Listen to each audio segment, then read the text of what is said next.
Hello everyone, welcome to the brand new episode of Talks with Gopika. ഇന്നത്തെ സെഷനിൽ നമ്മൾ discuss ചെയ്യാൻ പോകുന്നത് നമ്മുടെ ഡെയിലി കോൺവെർസേഷൻസിൽ നമ്മൾ ഇംഗ്ലീഷ് സംസാരിക്കുന്ന സമയത്ത് നമ്മൾ വരുത്തുന്ന ചില തെറ്റുകളാണ്. ഓക്കെ, നമുക്കത് അറിയില്ല, കാരണം നമ്മൾ പൊതുവെ കേട്ട് വന്നിട്ടുള്ളതും കേട്ട് ശീലിച്ചതായിട്ടുള്ളതും നമ്മൾ അതങ്ങ് കണ്ടിന്യൂ ചെയ്തു പോകുന്നു എന്നേ ഉള്ളൂ. പക്ഷേ ആക്ച്വലി അതിൽ പലതും തെറ്റാണ്. അപ്പോൾ ഇന്നത്തെ ക്ലാസ്സിൽ നമ്മൾ നോക്കാൻ പോകുന്നത് നമ്മൾ യൂസ് ചെയ്ത് വരുന്ന തെറ്റായിട്ടുള്ള ചില യൂസേജസും ആൻഡ് അതെങ്ങനെ കറക്റ്റായിട്ട് യൂസ് ചെയ്യും എന്നുള്ളതുമാണ് ഇന്നത്തെ ക്ലാസ്സിൽ നമ്മൾ ഇൻക്ലൂഡ് ചെയ്തിട്ടുള്ളത്. So let's begin. ഒരു എക്സാമ്പിൾ പറയുകയാണെങ്കിൽ ഫസ്റ്റ് വൺ നമ്മൾ പറയുകയാണ്, നമ്മളിപ്പോൾ ഒരാളുടെ അടുത്ത് പറയും ആ ലൈറ്റ് ഒന്ന് ഇടൂ എന്നുള്ളത് നമ്മൾ പറയും സ്വിച്ച് ഓൺ ദ ലൈറ്റ് എന്ന് പറയും അല്ലേ, സ്വിച്ച് ഓൺ ദ ലൈറ്റ് എന്ന് പറയും. പക്ഷേ ആക്ച്വലി അത് ശരിയാണോ? നമ്മൾ യൂസ് ചെയ്ത് വരുന്നത് സ്വിച്ച് ഓൺ ദ ലൈറ്റ് എന്നുള്ളതാണ്. അത് ആക്ച്വലി ശരിയാണോ? അല്ല, അത് തെറ്റാണ്. പകരം നമ്മൾ പറയേണ്ടത് ടേൺ ഓൺ ആണ്, സ്വിച്ച് ഓൺ അല്ല. നമ്മളതിന് പകരം പറയേണ്ടത് ടേൺ ഓൺ ദ ലൈറ്റ് എന്നുള്ളതാണ്. അതുപോലെ തന്നെ അത് ഓഫ് ചെയ്യാൻ പറയുമ്പോൾ നമ്മൾ സ്വിച്ച് ഓഫ് ദ ലൈറ്റ് എന്നല്ല പറയേണ്ടത്, പകരം നമ്മളതിന് ടേൺ ഓഫാണ് പറയേണ്ടത്. സോ സ്വിച്ച് ഓഫിന് പകരം നമ്മളെപ്പോഴും ലൈറ്റൊക്കെ ഇടാൻ പറയുന്ന സമയത്ത് നമ്മൾ യൂസ് ചെയ്യേണ്ടത് turn on and turn of എന്നുള്ളതാണ്.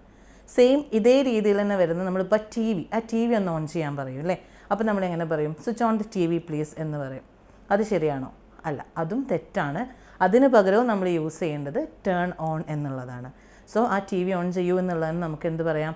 Turn on the TV എന്ന് പറയാം. ആൻഡ് ഓഫ് ചെയ്യാൻ വേണ്ടിയിട്ട് turn off the TV എന്നുള്ളത് പറയാം. സോ ഇതാണ് ഫസ്റ്റ് നമ്മൾ വരുത്തുന്ന മിസ്റ്റേക്ക് എന്ന് പറയുന്നത്. ഒരിക്കലും സ്വിച്ച് ഓൺ അല്ലെങ്കിൽ സ്വിച്ച് ഓഫ് എന്നല്ല ഇതിന് നമ്മൾ പറയുക, പകരം എന്ത് പറയണം? Turn on and turn of. Okay. രണ്ടാമതായി നമ്മൾ വരുത്തുന്ന ഒരു മിസ്റ്റേക്കാണ്, നമ്മൾ പറയും നമുക്കതിനെക്കുറിച്ച് ഡിസ്കസ് ചെയ്യാം എന്ന് പറയുന്നതിന് നമ്മൾ എന്താണ് പൊതുവേ പറയാറുള്ളത്? ലെറ്റ്സ് ഡിസ്കസ് എബൌട്ട് ഇറ്റ് എന്ന് പറയും അല്ലേ, ലെറ്റ്സ് ഡിസ്കസ് എബൌട്ട് ഇറ്റ്. ഇത് ശരിയാണോ? അല്ല, അതും തെറ്റാണ്. ഒരിക്കലും ഡിസ്കസ് കഴിഞ്ഞിട്ട് പിന്നെ അതിൻ്റെ കൂടെ ഒരു എബൌട്ട് യൂസ് ചെയ്യേണ്ട ആവശ്യം വരുന്നില്ല. കാരണം ഡിസ്കസ് എന്ന് പറയുന്ന വാക്കിൻ്റെ അർത്ഥം എന്ന് പറയുന്നത് ടോക്ക് എബൌട്ട് എന്നുള്ളതാണ്. ടോക്ക് എബൌട്ട് മിക്സ് ചെയ്തിട്ടുള്ളതിനെ നമ്മൾ പറയുന്ന ഒറ്റ വേർഡാണ് ഡിസ്കസ് എന്നുള്ളത്. പിന്നെ വീണ്ടും ഡിസ്കസ് എബൌട്ട് എന്ന് വരുമ്പോൾ എന്തായിട്ട് മാറും? ടോക്ക് എബൌട്ട് എന്നായിട്ട് മാറും. സോ രണ്ട് എബൌട്ടിൻ്റെ ആവശ്യം വരുന്നില്ല. അതുകൊണ്ട് നമുക്ക് എന്ത് പറഞ്ഞാൽ മതി? ഡിസ്കസ് ദ മാറ്റർ അല്ലെങ്കിൽ ലെറ്റ്സ് ഡിസ്കസ് ഇറ്റ് എന്ന് പറഞ്ഞാൽ മതി. അവിടെ ഒരിക്കലും എബൌട്ടിൻ്റെ ആവശ്യം വരുന്നില്ല. സോ ഇതാണ് നമ്മൾ ഇംഗ്ലീഷിൽ നമ്മൾ സംസാരിക്കുന്ന സമയത്ത് വരുത്തുന്ന മറ്റൊരു മിസ്റ്റേക്ക് എന്ന് പറയുന്നത്. So remember, don't use discuss about it. Instead of that you should say discuss it. Okay. അടുത്തതായിട്ട് നമ്മൾ സംസാരിക്കുന്ന സമയത്ത് നമ്മുടെ അടുത്ത് ഒരാൾ ചോദിക്കുകയാണ് നിങ്ങൾ എന്താ ചെയ്യുന്നത് അല്ലെങ്കിൽ നിങ്ങൾ എവിടെയാണ് വർക്ക് ചെയ്യുന്നത് എന്ന് ചോദിക്കുന്ന സമയത്ത് പലരും പറയുന്നത് എങ്ങനെയാണ്? I do job in UK.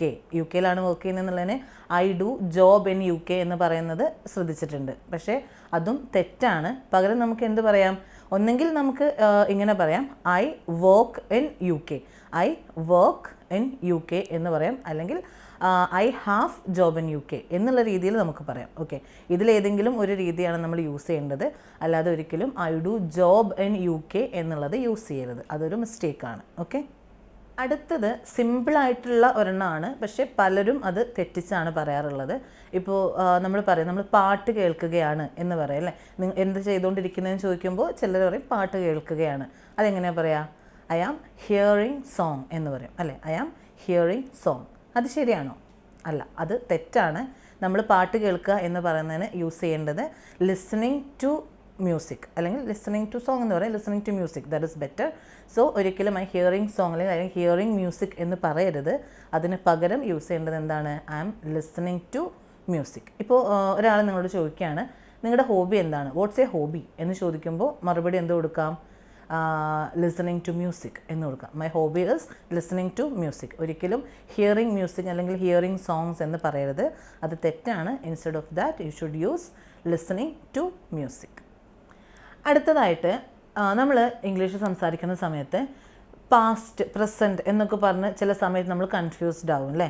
അപ്പോൾ നമ്മൾ പാസ്റ്റിലുള്ള, അതായത് കഴിഞ്ഞൊരു കാര്യത്തെക്കുറിച്ച് പറയണം എന്നുള്ളത് നമ്മുടെ മൈൻഡിൽ നമ്മൾ ഫീഡ് ചെയ്ത് വെച്ച് സംസാരിക്കുന്ന സമയത്ത് നമുക്ക് വരുന്ന ഒരു കോമൺ ആയിട്ടുള്ളൊരു മിസ്റ്റേക്കാണ്.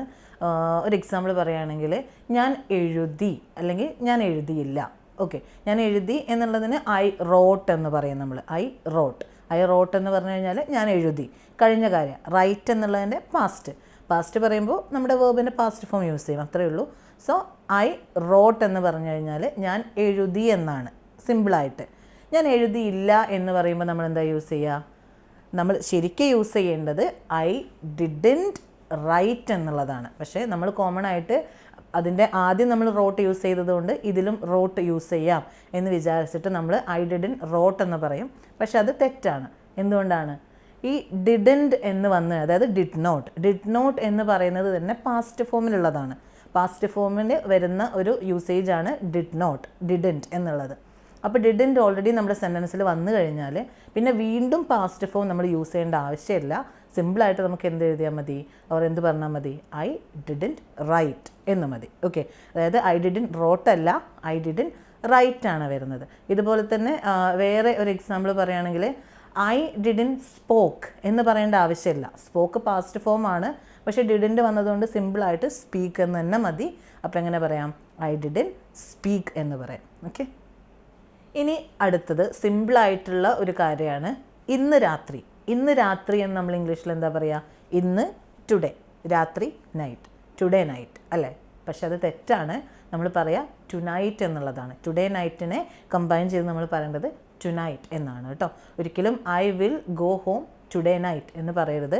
I will go home tonight. I will watch the movie tonight. Okay, I will call her tonight. Tonight ആണ് പറയേണ്ടത്, ഒരിക്കലും ടുഡേ നൈറ്റ് എന്ന് പറയരുത്. അത് റോങ് ആണ്. ഇൻസ്റ്റെഡ് ഓഫ് ടുഡേ നൈറ്റ് നമ്മൾ എന്ത് യൂസ് ചെയ്യണം? Tonight. And the last one എന്ന് പറയുന്നത് നമ്മൾ പൊതുവേ ഒരു 90% ആളുകളും തെറ്റിച്ച് പറയുന്ന ഒരു കാര്യം തന്നെയാണ്. അതായത് കസിൻ ബ്രദർ അല്ലെങ്കിൽ കസിൻ സിസ്റ്റർ എന്ന് പറയല്ലേ. She is my cousin sister, he is my cousin brother എന്ന് പറയല്ലേ. അത് ആക്ച്വലി തെറ്റാണ്. അവിടെ കസിൻ കഴിഞ്ഞിട്ട് സിസ്റ്റർ, ബ്രദർ എന്നൊന്നും പറയേണ്ട ആവശ്യമില്ല. ആക്ച്വലി കസിൻ എന്ന് മാത്രം മതി. ഓക്കെ, അതായത് ഹീ എന്ന് പറയുമ്പോൾ തന്നെ അവിടെ ആണാണെന്ന് മനസ്സിലാവുന്നുണ്ട് അല്ലേ. പിന്നെ കസിൻ എന്ന് പറഞ്ഞാൽ പോരെ, അപ്പോൾ തന്നെ ബ്രദർ ആണെന്ന് നമുക്ക് മനസ്സിലാവും അല്ലേ. അതുപോലെ ഷീ ഇസ് നമ്മളവിടെ പറയുന്നുണ്ട്, അപ്പോൾ അത് പെണ്ണാണ് എന്ന് മനസ്സിലാവും. അപ്പോൾ സിസ്റ്റർ ആണെന്നുള്ളത് ഓൾറെഡി അവിടെ നമ്മൾ പറയാതെ പറയുന്നുണ്ട് അല്ലേ. അപ്പോൾ അവിടെ വീണ്ടും സിസ്റ്റർ, കസിൻ ബ്രദർ എന്ന് പറയേണ്ട ആവശ്യം വരുന്നില്ല. പിന്നെ ഇന്ത്യൻ ഇംഗ്ലീഷിൽ, അതായത് നമ്മൾ ഇന്ത്യൻസ് ആണ് കൂടുതലായിട്ടും കസിൻ ബ്രദർ, കസിൻ സിസ്റ്റർ എന്നൊക്കെ യൂസ് ചെയ്യുന്നത്. അത് കുറച്ചുകൂടി ഒന്ന് അണ്ടർസ്റ്റാൻഡബിൾ ആവാൻ വേണ്ടിയിട്ടാണ് നമ്മളത് യൂസ് ചെയ്യുന്നത്. ഓക്കെ, അത് ആക്ച്വലി ഒരു സ്റ്റാൻഡേർഡ് ഇംഗ്ലീഷ് അല്ല, പൊതുവേ യൂസ് ചെയ്ത് വരുന്നുണ്ട്. അത് മിസ്റ്റേക്ക് ആണോ എന്ന് ചോദിച്ചു കഴിഞ്ഞാൽ actually it's not a good English എന്ന് പറയാം. സോ ഒരിക്കലും കസിൻ്റെ കൂടെ കസിൻ ബ്രദറിനോ കസിൻ സിസ്റ്ററെന്നോ ആഡ് ചെയ്യാതിരിക്കുക. ഇനി നിങ്ങൾക്ക് നിർബന്ധമാണ് അത് ആണാണോ പെണ്ണാണോ എന്നുള്ളത് നിങ്ങൾക്ക് അതിൽ തന്നെ കാണിക്കണമെന്ന് നിർബന്ധമാണെങ്കിൽ എന്ത് യൂസ് ചെയ്യാം?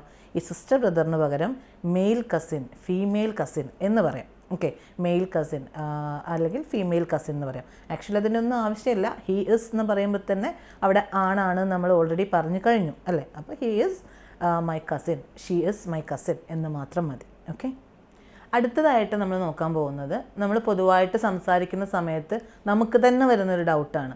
അതായത് കോൺഫിഡൻസ് എന്നുള്ളൊരു വേർഡ്, അത് എവിടെ യൂസ് ചെയ്യണം? കോൺഫിഡൻസ് ആണോ, കോൺഫിഡൻ്റ് ആണോ? ഇതെപ്പോഴും സംസാരിക്കുന്ന സമയത്ത് എല്ലാവർക്കും വരുന്നൊരു കൺഫ്യൂഷനാണ് അല്ലേ. അത് നമുക്ക് സിമ്പിളായിട്ടൊന്ന് നോക്കാം. കോൺഫിഡൻസ് എന്ന് പറഞ്ഞു കഴിഞ്ഞാൽ ഇംഗ്ലീഷിലുള്ള ഒരു നോർമൽ വേർഡാണ്. അതായത് ആത്മവിശ്വാസം എന്നുള്ളതിന് ഇംഗ്ലീഷിൽ നമ്മൾ പറയുന്ന ഒരു വേർഡാണ് കോൺഫിഡൻസ് എന്നുള്ളത്. അത് നമുക്കുണ്ട് എന്ന് പറയുമ്പോഴാണ് നമ്മൾ എന്ത് യൂസ് ചെയ്യുക? കോൺഫിഡൻറ്റ് എന്ന് യൂസ് ചെയ്യുന്നത്. ഓക്കെ, അതായത് കോൺഫിഡൻസ് എന്നുള്ളത് ഇംഗ്ലീഷിലുള്ളൊരു വേർഡാണ്. അത് നമുക്കുണ്ടെന്ന് പറയുമ്പോൾ ഐ ആം കോൺഫിഡൻറ്റ്, ഞാൻ കോൺഫിഡൻ്റ് ആണ് എന്ന് പറയുമ്പോൾ കോൺഫിഡൻ്റ് ആവും. സെൻറ്റൻസിലേക്ക് വരുന്ന സമയത്ത് കോൺഫിഡൻറ്റ് എന്ന് യൂസ് ചെയ്യുക. കോൺഫിഡൻസ് എന്ന് പറയുന്നത് സാധാ ഒരു ഇംഗ്ലീഷ് വേർഡായിട്ടും കൺസിഡർ ചെയ്യുക. സോ അതാണ് കോൺഫിഡൻസിൻ്റെയും കോൺഫിഡൻറ്റിൻ്റെയും ഡിഫറൻസ് എന്ന് പറയുന്നത്. സോ ഇതൊക്കെയാണ് നമ്മൾ ഇംഗ്ലീഷ് സംസാരിക്കുന്ന സമയത്ത് നമ്മൾ കോമൺ ആയിട്ട് വരുത്തുന്ന ചുരുക്കം ചില മിസ്റ്റേക്സ് എന്ന് പറയുന്നത്. ഇത് മാത്രമൊന്നുമല്ല, ഒരുപാട് മിസ്റ്റേക്സ് ഉണ്ട്. അതിൽ നിന്ന് കുറച്ച് സെലക്ട് ചെയ്തിട്ടാണ് ഞാൻ ഇന്നത്തെ ക്ലാസ്സിൽ ഇൻക്ലൂഡ് ചെയ്തിട്ടുള്ളത്. സോ ഇതിലേറെ ഒരുപാട് ഇനിയും നമ്മൾ വരുത്തുന്ന മിസ്റ്റേക്സ് ഒരുപാട് വരുന്നുണ്ട്. നിങ്ങൾക്കത് വേണമെന്നുണ്ടെങ്കിൽ കമൻറ്റിൽ അറിയിച്ചു കഴിഞ്ഞാൽ നമ്മൾ മറ്റൊരു ക്ലാസ്സായിട്ട്, മറ്റൊരു സെഷനായിട്ട് അത് ചെയ്യുന്നതായിരിക്കും.